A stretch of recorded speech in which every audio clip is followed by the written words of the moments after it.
पनि दायरा भइसक्यो। गोली ठोके पनि मान्छेले मार्दिन पनि के अब यो दुश्मनीलाई चाहिँ अब यो सरकार चाहिँ नस्तिए भएको सरकार हो, यसलाई चाहिँ हामी छोड्दैन।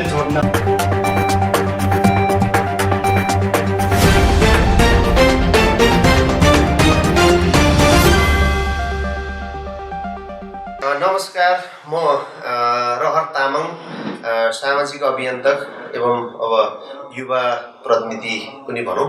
अब अहिले हामी एक खालको चिया गफमा चाहिँ हामी सामाजिक व्यक्तित्वहरूको एउटा चिया गफ छ र यसमा चाहिँ एउटा साइनो अनलाइन टिभी मार्फत चाहिँ नै हामीले एउटा प्रसारण गर्नको लागि हामी एउटा चिया गफमा बसेको छौँ।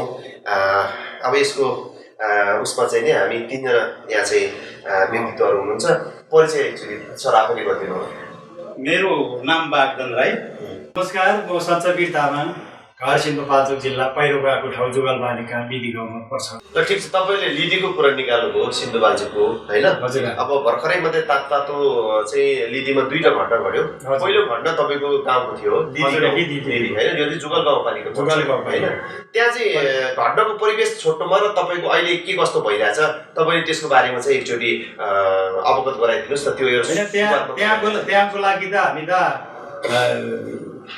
अहिले कस्तो भइराखेको छ भने चिनले चाहिँ माउ लागेको चाहिँ के चल्ला जति जस्तो भइराखेको छ, कसै पनि छैन भन्ने खालको भयो।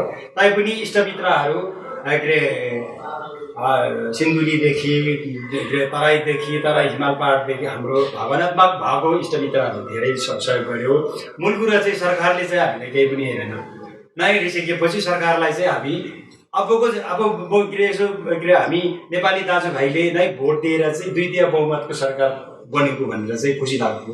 अहिले हामी म त अहिले के भन्छु भने अबको चुनाव आउँदाखेरि चाहिँ नेकपा कम्युनिस्ट भन्ने जनप्रतिनिधिहरूले भोट हाल्ने मान्छेलाई चाहिँ कुरी लागेर चाहिँ लगाउने खालको चाहिँ रिस उठिराखेको होइन। तपाईँको त्यहाँ कतिजना चाहिँ एक्सपायर भएको थियो, कतिजना डेथ भएको थियो तपाईँको त्यहाँ जुन पहिरोले बगाए? हाम्रो चाहिँ कतिजनाको लास भेट्यो, कतिजनाको लास भेटेको छैन? पछिल्लो चरणमा त्यो बस्ती स्थानान्तरणको विषयमा के कस्तो भइरहेछ? 39 ठाउँमा चाहिँ सार्दाखेरि बेटर हुने भन्ने तपाईँहरूले त्यहाँ स्थानीय रूपमा प्रत्यक्ष हेरिराख्ने हुँदाखेरि कुन ठाउँमा सार्दाखेरि चाहिँ बेटर हुन्छ र अहिले के कार्यहरू भइरहेछ? हाम्रो त अहिले के छ भने 39 जना मृत्यु भयो। 39 जना, 2 जनाको लास भेटेको छैन। 5 जना घाइते भयो। त्यसपछि के भयो भने सहयोग नगरेको होइन नेपाल आर्मी सशस्त्र प्रहरी उहाँहरूले पनि धेरै सहयोग गर्नुभयो। अझै पनि हामी नेपाल आर्मी सशस्त्र प्रहरीहरूलाई धन्यवाद दिन्छौँ। आजै भावनात्मकले उहाँहरूले सहयोग गर्नुभयो, त्यो पनि हामी खुसी लाग्छौँ। तैपनि के छ भने सरकारले हामीलाई तल हाइड्रो खोल्नको लागि सरकारले स्वीकृति दिएको रहेछ। हाइड्रोलाई खोल्नको लागि हामीलाई कुनै पनि सोध्दैन। कमसेकम त्यो त्यहाँको ग्रेड स्थानीयको हिसाबले कानुनी रूपमा त स्थानीयले सोध्दैन। नसोधिसकेपछि अब्बट जन्म उहाँहरूले हाइड्रो दर्ता गरिसकेपछि गाउँभन्दा मुनि के अरे इन्टेक सुरुङ खानिसकेपछि गाउँ बस्ती नै धराप भयो भनेर चाहिँ हामी सिटो कार्यालयसम्म त्योभन्दा 15 दिनको जानकारी निवेदन गर्नुभएको। गइसकेपछि त्यो व्यापारी चाहिँ वास्तै गरेन। त्यो नगरिसकेपछि त्यसपछिको 10-15 दिनपछि 39 जना एउटै चान भयो। सम्पत्तिको त मतलबै छैन। पैसा कति गयो, सुन कति गयो, गाई भैँसी कति गयो, ज्यानै गयो, सम्पत्ति र त्यसको त पुरै भएन। अहिले त हामी के भन्छौँ भने हुन त आफ्नो गाउँलाई माया लाग्छ। अहिले चाहिँ के छ, तपाईँहरूले चाहिँ कहाँ स्थानान्तरण गरे राम्रो हुने होइन? तपाईँले त्यसको चाहिँ पुनर्विचारहरू के गर्नु भएको छ? अहिले के अरे कतिपय सरकारको यो के अरे हाइड्रोहरूको पैसा पजाउनको लागि चाहिँ सरकारले त्यो सेलाङ जुगाल गाउँपालिकाकै वार्ड नम्बर 1 को बासखर्का भन्ने ठाउँमा पर्छ। त्यो बासखर्कामा चाहिँ के अरे अस्थायी बसोबासको लागि चाहिँ ट्रेन एउटा 172 धुरीलाई एउटा ट्रेन दिइराखेको छु। त्यसमा पनि राजनीति भइराखेको छु। अब नेकपा कम्युनिस्टको जुन के जनप्रतिनिधिको मान्छेलाई सिलिन्डर पनि पाउने, ट्रेन पनि पाउने, अनि चामल पनि पाउने, अरूलाई चाहिँ फेरि अलिअलि दिएको जस्तो हाम्रो बाजेको जसको शक्ति छ उसको भक्ति भने जस्तै भयो, मात्र प्रयोग भयो भन्ने कुरा भएको पहिला ठिक छ। तपाईँको चाहिँ त्यो कुरालाई मैले चाहिँ बिचमा रोकिँदै यहाँ सर हुनुहुन्छ, अब तपाईँले पनि हामीले सबैजनाले सुनिराखेकै हो सिन्धुपाल्चोकमा चाहिँ ठुल्ठुला चाहिँ एउटा घटनाहरू घट्यो होइन, लगायतका चाहिँ देशको अन्य ठाउँहरूमा पनि तपाईँ हामीले चाहिँ अब सुनेको छौँ। पछिल्लो चरणमा मात्रै जस्तै बागलुङ भयो, लगायतको अरू ठाउँ पनि भएको छ होइन। यस्तो प्राकृतिक विपदहरूले चाहिँ अब मानवीय क्षति होइन, यो भौतिक चाहिँ क्षतिहरू धेरै नै हुन्छन्।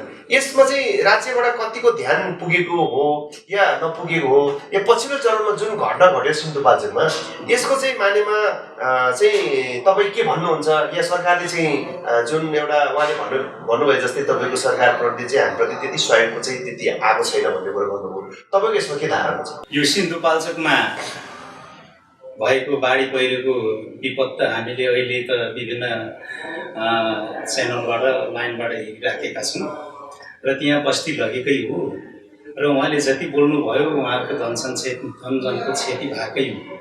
यो विषयमा नेपालीको मन दुखेको हुनुपर्छ र दुखिराखेको छ र उहाँको बस्तीलाई सर्वप्रथम नै सरकारलाई चाहिँ सचेतनता गरेकै रहेछ। सरकारले पनि अब त्यहाँबाट हाइड्रो पावर खोल्ने निर्णय गरे, खोल्नु पाउनुपर्छ, सरकारले त्यो गरे। तर जनताबाट चाहिँ नि सरकारलाई यहाँ केही खतरनाक छ है सरकार भनेर भनिसकेपछि सरकारले पनि अलिकति त्यसलाई सुरक्षित हिसाबले गर्नुपर्ने नै देखिन्थ्यो, तर सरकारबाट त्यो पनि भएन। गर्दा गर्दै फेरि अब उहाँले जस्तो भन्नुभएको त्यस्तै किसिमको घटना भयो। अब यो घटनाप्रति सरकारले पनि फेरि चासो नदेखाएको पनि देखियो। हामी सुनेका मात्रै थियौँ, टाढा सञ्जालबाट देखेका थियौँ, युट्युबहरूबाट देखेका थियौँ, तर आज प्रत्यक्ष उहाँलाई देख्न पाउँदाखेरि यो मलाई त खुसीको कुरा भनौँ कि दुःखको कुरा भनौँ, यो मैले भन्नै सकिनँ। यो बडा दुःखद घटना लिएर आउनुभएको रहेछ र उहाँप्रति साँच्ची भन्ने हो भने सरकारले हेरेकै छैन, उहाँले प्रष्टै भन्नुभयो र गरेको पनि छैन। अहिले हामीले हेरिराखेका छौँ, सरकारले आफ्नो हिसाबले मात्रै चलिराखेको, जनताको हिसाब गरेको छैन। यो कुरो प्रष्टै छ र अबको हिसाब गर्नुपर्छ भन्ने हाम्रो मान्यता छ र उहाँहरूप्रतिको त्यत्रा धनजन क्षति भएको विषयमा सरकारको ध्यानाकर्षण चाहिँ हुनुपर्छ र सरकारले अब यदि यो पनि ध्यानाकर्षण गराउन सक्दैन भने जनताबाट प्रश्न आउँछ, तिमी केका लागि सरकार? तर सरकार प्रष्टै पनि ऐक्यबद्ध हुनुहुन्छ, उहाँलाई चाहिँ के अरे सहयोग गर्नु नै पर्छ र गरेको हुनुपर्छ, गर्नुपर्छ भनेर अब हामी सम्पूर्ण जनताहरूले ऐक्यबद्धता आवाज उठाउनेछौँ र तपाईँ ढुक्क रहनुहोस्। यहाँ जे हुनुपर्ने त्यो हुँदैन, जे नहुनुपर्ने त्यो हुन्छ, तर जे नहुनुपर्ने हुन्छ भने त्यसलाई नहुने बनाउनु पनि हामी सम्पूर्ण जनताहरू छौँ। तपाईँ हिम्मत नहार्नुहोस् म भन्न चाहन्छु। आज अब यस्तो अब विशेष गरेर वास्तवमै भन्ने भने म पनि के चाहिँ भन्न चाहन्छु भने जस्तै अहिलेको तत्कालीन सरकारको चाहिँ सभामुख जस्तो पनि त्यो जिल्लाको होइन, किनभने उहाँ चाहिँ नेकपाको चाहिँ तपाईँको बाट चाहिँ नै हुनुहुन्छ र उहाँ तपाईँको अहिले अग्निसारबाट होइन सभामुख क्षेत्र पनि त्यो क्षेत्र त्यो उहाँ पनि त्यो क्षेत्र भनिसकेपछि जुन त्यही क्षेत्रको चाहिँ एउटा पीडित जो हुनुहुन्छ उहाँ स्वयं पनि पीडित हुनुहुन्छ होइन। उहाँको दाजुभाइहरू 21 जना चाहिँ उहाँकै दाजुभाइहरू भएको छ। भनिसकेपछि तपाईँ के हो भने एउटा चाहिँ तपाईँको चाहिँ उहाँहरूले चाहिँ त्यो आफ्नै क्षेत्र भइसकेपछि आफ्नै सरकार छ होइन, त्यसरी चाहिँ चुक्नु हुँदैन थियो होइन। तर पनि किनभने उहाँहरूले चाहिँ अब त्यो किन हो कसरी हो 1 महिना अगाडिसम्म जुन एउटा चाहिँ 1 महिना अगाडि चाहिँ उहाँ सिडिओ साहबले चाहिँ एउटा पत्र बुझाउन जाँदासम्म पनि तपाईँको त्यसरी चाहिँ जहाँसम्म सुने अनुरूप चाहिँ तपाईँको त्योभन्दा अगाडि पनि यो बस्तीहरूको विषयमा चाहिँ करोडौँ पैसाहरू चाहिँ छुटाएको भन्ने कुराहरू पनि सुनेको थिएँ। त्यसैले गर्दाखेरि यो कुराहरू चाहिँ राज्यले ध्यान दिनुपर्छ, किनभने सिन्धुपाल्चोकमा धेरै यस्ता घटनाहरू भएको छन् ताकि भोलि आउने चाहिँ घटना त्यस्ता खालको घटनाहरूले मानवीय क्षतिहरू चाहिँ हुन रोकियोस् र मानवीय क्षति चाहिँ नै बाट चाहिँ नै धेरै धनजनको चाहिँ क्षति नहोस् भन्ने नै हामी चाहिँ चाहना हो। र सिन्धुपाल्चोक लगायतका चाहिँ विभिन्न जिल्लाहरूमा पनि तपाईँको पछिल्लो चरणमा हामीले तपाईँको चाहिँ पहिरो बाढी जस्तोले चाहिँ धेरै मानवीय क्षतिहरू भएको छ, त्यसो पनि राज्यको चाहिँ ध्यान आकर्षण हुनुपर्छ जस्तो मलाई लाग्दछ। र अब कहिलेकाहीँ चाहिँ मलाई लाग्छ अब राज्य कहिलेकाहीँ छ कि जस्तो म आफैले पनि लाग्छ के, किन भनौँ भने अहिले हामीले परेको छ भने तपाईँहरू पनि पर्न सक्छ। र अर्को कुरा तपाईँ हामी सबैजनालाई पहिलो कुरा त भइहाल्यो, अर्को कुरा चाहिँ तपाईँ के हो भने कोरोनाको कुरा कि कोरोनाले त तपाईँले मात्रै भनेको छैन, मलाई पनि भनेको छैन, हामी सबैजनालाई पीडित छौँ। तर यस्तो बेलामा पनि राज्यले चाहिँ तपाईँ के गरेछ भनेपछि तपाईँको जनताको प्रति चाहिँ उत्तरदायित्व भनेको जनताप्रति चाहिँ नि हेर्ने दृष्टिकोण भनेको म चाहिँ केही पनि देख्दिनँ है। हजुरले अहिले भन्नुभयो आफ्नो सापकोटाको कुरा, आफ्नो सापकोटा त्यो हाम्रो तामाङहरूको चाहिँ त्यो बिहेतिर अरू पाउनु हुन्छ नि, तलतिर मान्छेहरू रुइराखेको छ, उसले बोल्दा पनि बोल्दैन, हात यति हल्लाएर चाहिँ माथितिरबाट हेरेर उफार्केर आएको हो। ल ठिक छ, कुरा आयो। उहाँले चाहिँ तपाईँको चाहिँ के छ भने जुन कुरा चाहिँ गर्नुभयो तपाईँको के छ भने त्यो ठाउँमा त्यस्तो परिस्थितिमा पुगेर पनि तपाईँको चाहिँ एउटा चाहिँ सभामुख जस्तो व्यक्ति आफ्नै क्षेत्रमा पुगेर एउटा पीडितहरूलाई चाहिँ मलम लाउने होइन, एउटा चाहिँ त्यहाँ पीडितहरूलाई चाहिँ एउटा खालको सान्त्वना दिने खालको चाहिँ हुनु पर्थ्यो। अब यस्ता खालको कुराहरू हामी पीडित चाहिँ नि त्यहाँको चाहिँ प्रतिनिधिहरूबाट पीडितहरूबाट चाहिँ सुन्नु पर्दाखेरि हामी आफैले पनि दुःख लागेको छौँ होइन। अघि उहाँले भन्नुभएको थियो तपाईँको चाहिँ के छ भने त्यहाँ चाहिँ बस्ती चिरा चिरा परेको छ, यहाँ हाम्रो मुटु चाहिँ चिरा चिरा परेको छ, त्यो दृश्य त्यो सिनारी देखेर। त्यसैले गर्दाखेरि यस्ता खालको कुराहरू चाहिँ नहोस् भनेर हामी चाहन्छौँ। अर्को कुरा चाहिँ तपाईँको के हो भने जस्तै हामी कोरोनाको विषयलाई पनि हामी जोड्छौँ कि, किनभने हामी छलफलकै क्रममा चाहिँ कोरोना पनि तपाईँको के छ भने हामी कोरोनाले धेरै पीडित छौँ कि होइन। एउटा ठाउँमा बाढी पहिरोले चाहिँ पीडित छौँ भने कोरोनाले देशव्यापी रूपमै पीडित छ होइन। त्यसले गर्दाखेरि अब यो कोरोनाको सन्दर्भमा पनि मैले चाहिँ के भन्न चाहन्छु त भने मैले तपाईँको चाहिँ पहिलो लकडाउन भएको दोस्रो हप्तादेखि चाहिँ यो कोरोना भन्ने चिज चाहिँ होइन यो इट्स नट अ डेन्जरस होइन, यो त्यति डेन्जरस होइन, यो रोग चाहिँ हो, यो स्वयं एउटा चाहिँ एउटा सिजनल टाइपको एउटा फ्लू हो भनेर चाहिँ मैले भन्दै आएको थिएँ होइन। र त्यतिखेर चाहिँ एकजना मात्रै व्यक्ति हुनुहुन्थ्यो नेपालमा जुन चाहिँ नवीन जोशी साइकोलोजिस्ट हुनुहुन्थ्यो होइन, उहाँ मनोविद, र उहाँले चाहिँ भन्दै गर्दै हुनुहुन्थ्यो र उहाँसँग मैले धेरै कुराहरू चाहिँ धेरै पब्लिकमा चाहिँ यो विषयमा भनेको थिएँ। त्यतिखेर अब मान्छेहरूले त्यति बुझेनन्, मर्छ भनिसकेपछि नडराउनु पनि कसरी मान्छेहरूले डरायो। तर पछिल्लो चरणमा चाहिँ मान्छेहरूले धेरैजनाले बोल्दै आए, सामाजिक व्यक्तित्वहरूले बोल्दै आए, विभिन्न विज्ञहरूले बोल्दै। अब जुन यो आजकै मात्रै घटना हो, र वीर हस्पिटलमा चाहिँ तपाईँको यो कोरोना लाग्यो भनेर चाहिँ भनियो अरे त्यहाँ लगेको बिरामीलाई चाहिँ, र कोरोना लाग्यो भनेर चाहिँ उनीहरूले चाहिँ त्यहाँ उसमा चाहिँ नि आइसोलेसनमा राख्दै गर्दाखेरि चाहिँ डेथ भइरह्यो मान्छे, र डेथ भएको मान्छेको चाहिँ लास हेर्न नदिएको रे। किन होला भन्ने कुरा गर्दाखेरि चाहिँ तपाईँ के रे त भनिसकेपछि आँखा निकालेको छ भन्ने कुरा चाहिँ तत्कालै अहिले समाचारहरू बाहिर आएको छ, र केही साथीहरू हाम्रो त्यहीँ पनि छन्, फिल्मै पनि छन्, र घाँटी रेडिएको भन्ने कुराहरू छ। सरकारले यसरी कोरोनाको नाममा चाहिँ यति आतङ्कित बनाएर यस्तो गलत धन्दाहरू गरिरहेको छ कि यो पनि तपाईँको जनता तपाईँ हामीले बुझ्न जरुरी छ के है। र अर्को कुरा तपाईँको यदि दुःख दियौँ हामीले यो चाहिँ कोरोना को चाहिँ एउटा नामाकरण गर्दै यदि लुटतन्त्र मचायो, यो लुटतन्त्रहरू तपाईँको चाहिँ म पाली तपाईँको अवगत गराउन चाहन्छु। यो बेला चाहिँ तपाईँको एउटा चाहिँ नि अरबौँको गलैँचा ओछ्याउनु, यो बेला चाहिँ तपाईँको चाहिँ नि अरबौँको चाहिँ नि सर्प पाल्नु होइन, यो बेला चाहिँ नि अरबौँको चाहिँ नि यस्ता खालको चाहिँ नि उछन् कि तपाईँको हुँदा तपाईँको के छ भने अब हारेको मान्छेहरूलाई पनि संसदमा राष्ट्रिय सभामा लिएर जाने जस्ता चाहिँ नि गतिविधिहरू यहाँ चल्यो होइन। त्यसले गर्दाखेरि जनताप्रति चाहिँ ठ्याक्कै उत्तरदायित्व छैन, जनतालाई चाहिँ हेर्दै नहेरेको भन्ने कुरा चाहिँ यो अहिलेको यो कोरोनाको बिचमा चाहिँ स्पष्टै हुन्छ हामीले होइन।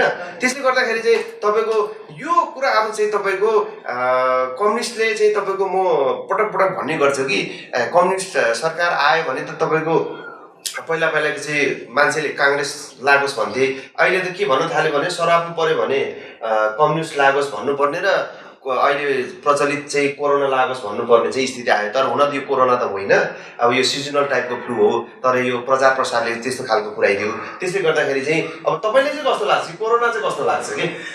मलाई त सर यो हजुरले जुन जति पनि भन्नुभयो त्यसमा कुनै पनि दुई मत छैन। जुन तपाईँले बोलिराख्नु भएको छ ती कुराहरू सत्य यथार्थमा छन्।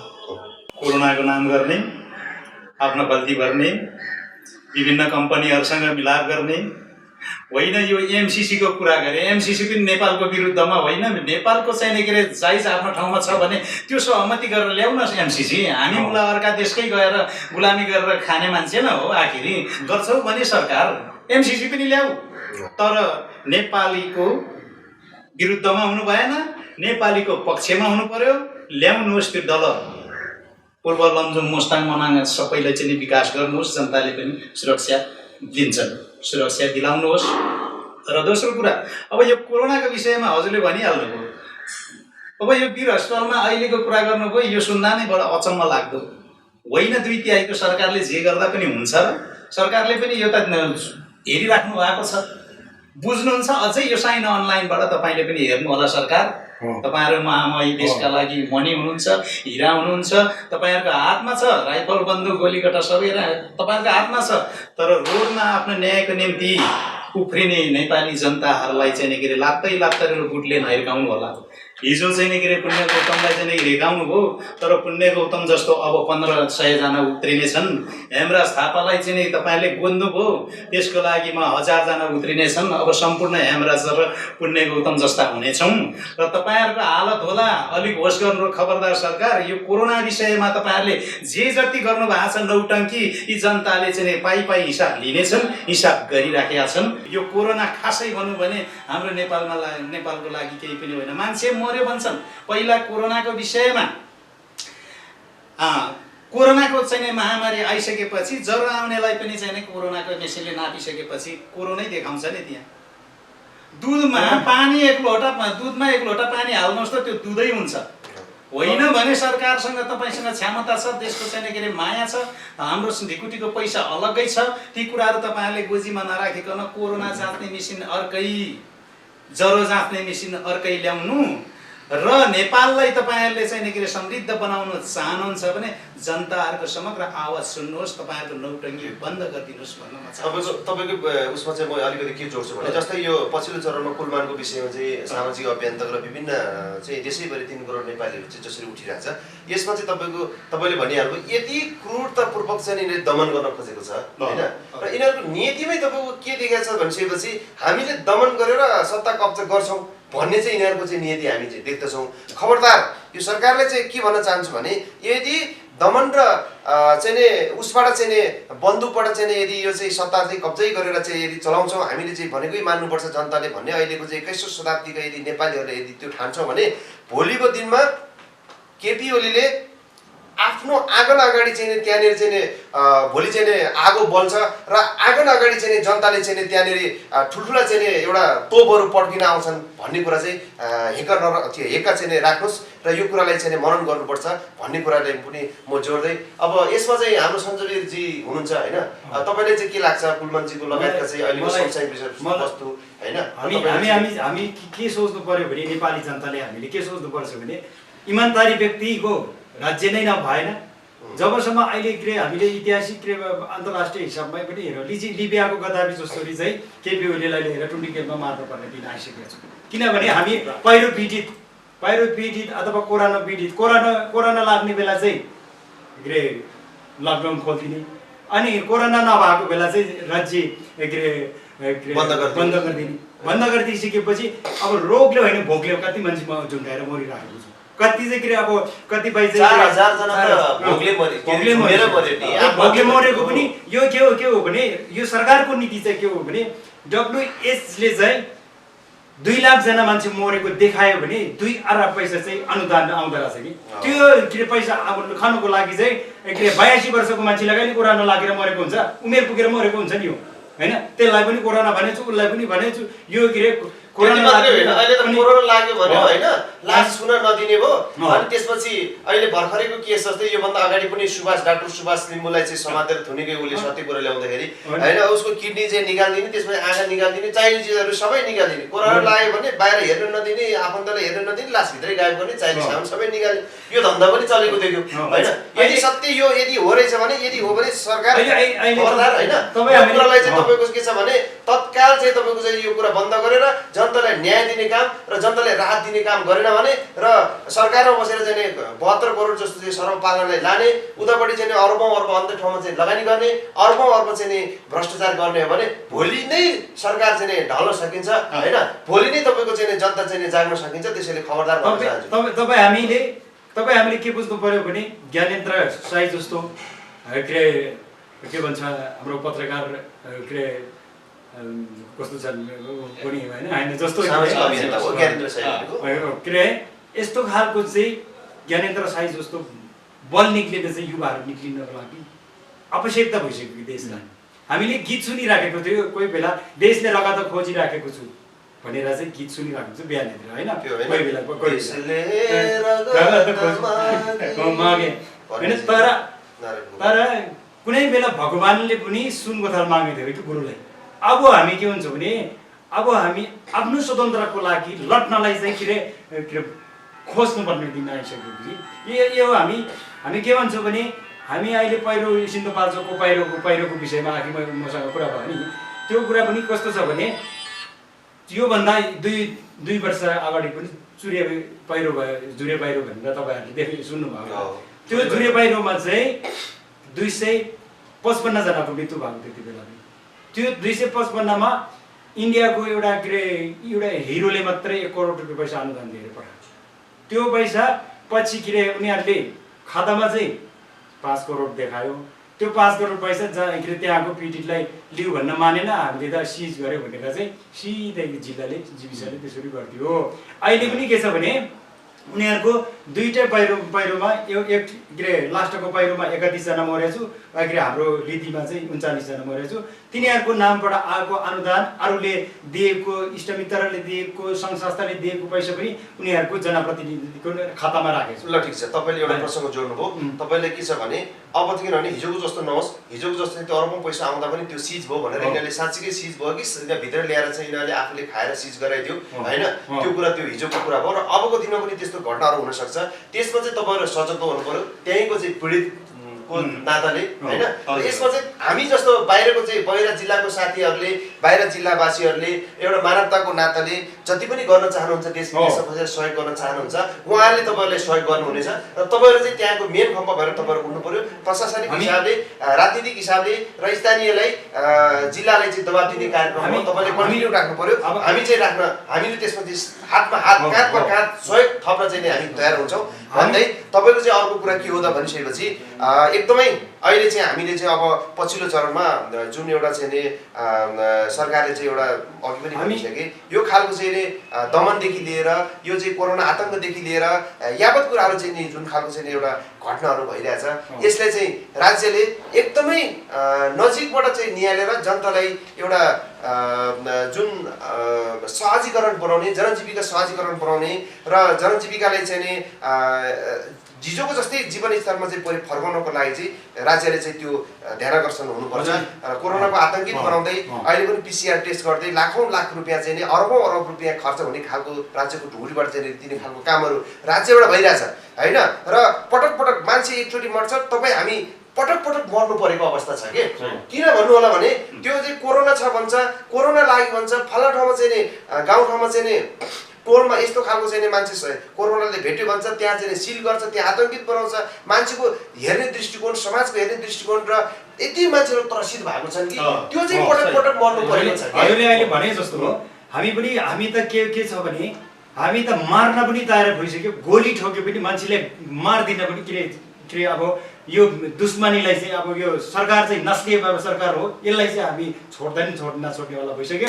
तपाईँ हामी नेपाली दाजुभाइ यदि युवाहरूको चाहिँ हातेमालो हुनुपर्छ। ल ठिक छ, मैले अर्को चाहिँ जोड्न खोजेको कुरा चाहिँ तपाईँको चाहिँ के छ भने यो मान्छेहरू एकचोटि मर्छन्, तपाईँ हामी पटक पटक मर्नु परेछ भन्ने कुरा चाहिँ तपाईँ यो आतङ्कले गर्दाखेरि मान्छे धेरै डिप्रेसन छ, मान्छे चाहिँ धेरै चाहिँ तपाईँको चाहिँ नि दुखी भएको छ, धेरै भोगको पेटहरू चाहिँ बोकेर हिँड्नु परेछ।